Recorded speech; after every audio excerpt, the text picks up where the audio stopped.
Hi, welcome to AFTV. It's now time for the fan roundup. Let's start with you, my friend. Oh, by the way, love the old school jacket there. Love that. Let me start. Who was your man of the match for today's game? For me, it's probably going to have to be Partey for me. Partey, yeah? Partey was arguably man of the match. I just feel like low-key he ran that in midfield. And Xhaka had a good game too, but once Partey has a proper partner with him, I think we're going to see the real Partey that we signed, the one we haven't really seen yet. Yeah. He has a long way to go, but he balled. Okay, I thought he balled. Thomas Partey, what about you? Let me get who was your man of the match for today? For me, it's Gabriel. I think like Gabriel, he's not rated enough for not only his defending, but he's passing. Yeah. I mean, left foot, he was pinging it out to the left. And so for me, when I watch Gabriel, I think, you know what, he's quality. But when I watched the match today, I was left with two questions. I was baffled. And it was like, we've either got a great manager and a decent team, or you've got a good team and a dead manager. And so it's one of the two. It's like I can't kind of process which one it is. But when I guess for me, I will say I'm leaning more on the side of, we got a really good young team. You got Smith Rowe, you got Saka, you got Odegaard, even Ben White. I know I was one of the guys that I dig that Ben White, 50 mil for him. But the way I saw him play today, he's really, really quality. And I look at Ramsdale as like a future England #1. Yeah. So I feel like this is the first time where we got the goalkeeper that can play for England, Ramsdale. We got Saka that can play for England. We got Smith Rowe that can play for England. So right now, I think we got a really good team, and hopefully the manager can get us to the fourth. But if not, then I think the manager can never turn back and say, I never had a good team. Yeah. He's got a really good team right now, and for us, I think we need to get fourth. 100%. Okay. So the young team have to do it this season for you. 100%. Yeah. And because you look at the way they play, like no fear. I still feel like Saka has a lot more to give. Yeah. I still feel like Saka has a lot more. When I watch Emil Smith Rowe, I know a lot of people talk about Martinelli, and listen, I love Martinelli, but there's nothing I can see in Martinelli yet that says to me that he's above Smith Rowe. For me, Smith Rowe is one of the best young players we got in England, full stop. Yeah. And so he's incredible. With this 11 quickly, where does it break down for you? Where could it go wrong? Because you say we've named so many good players and so much good positive things about this side, but where does it break down? Centre forward. 100% is centre forward, because you look at Lacazette, and listen, for me, there's no one in the squad that says they can go above Lacazette. So we've got to go outside and get somebody in better. But the only person I can see in the Premier League that has the ability that can fit into Arteta's team is Calvert-Lewin from Everton. Apart from that, I can't see anyone that can strong enough to hold up the play, because Arteta is like, he wants a centre forward that can hold up the play and run. And I can't see any other player that can do that. Ollie Watkins, a lot of people talk about Ollie Watkins, but what I've seen so far, I don't think he can do. I think Calvert-Lewin is the only one that can maybe hold up the play and run as well.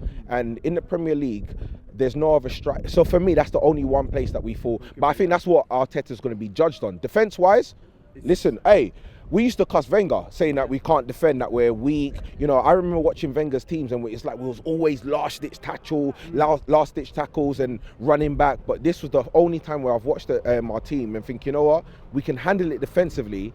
But Arsenal, we've always been known offensively. We're an attacking team, and we need to get back to that. And for me, that's when Arteta will hold his credentials as a good manager. Perfect. Let me go to you, my friend. Let's talk about quickly.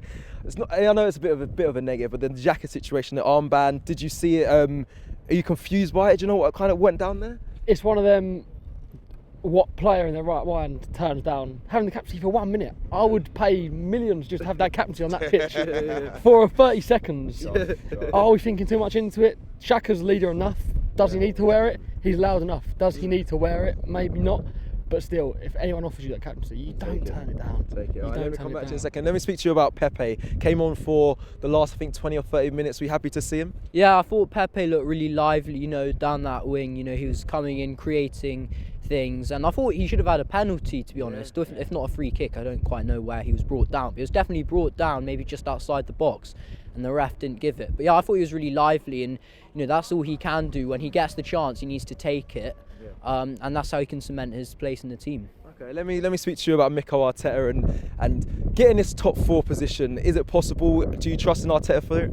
First of all, big up AFTV, Ty, Cecil, we're out here in the storm, freezing. What's up? I'm getting a call. I hear the Champions League, they're calling for us back, I firmly believe in Mikel Arteta and what he's doing. I believe in the Kroenkes too. We've seen positive change, especially in the last year. I know Arsenal didn't sign anyone in January, but I don't want them to drop their standards for a stopgap signing, you know. In summer, I know the Kroenkes will back us. I know we'll sign another players, and honestly, I believe we can go far in the Champions League. He's talking about saying, "Oh, we can go far in the Champions League." I want to bring you in and ask: are you confident we can get top 4 potentially this season? I think we are kind of favourites at the moment, but would we be able to, with this current Arsenal side, survive, or do you think it's going to take a lot more investment in summer to even challenge if we get into the Champions League spot? Oh, definitely. I think to even think that we can win Champions League, it's gonna take 2 to 3 years more, and it's gonna take a much more investment. You see the likes of Manchester City, Liverpool, United investing in players. We need to invest if we want to win Champions League. There's no way we can win with this team. We can definitely reach to knockouts, but not further than that. Yeah, perfect. And let me just finish up with you.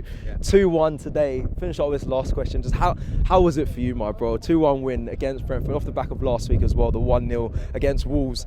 You feeling happy towards this Arsenal side? You confident that we're on a good little run? Yeah, it's good performance. Like defending, brilliant. We're grinding out results. Yeah. It's just going forward. Lacazette misses too many chances, but we do need him in the team because he links up the play for us very well, doesn't he?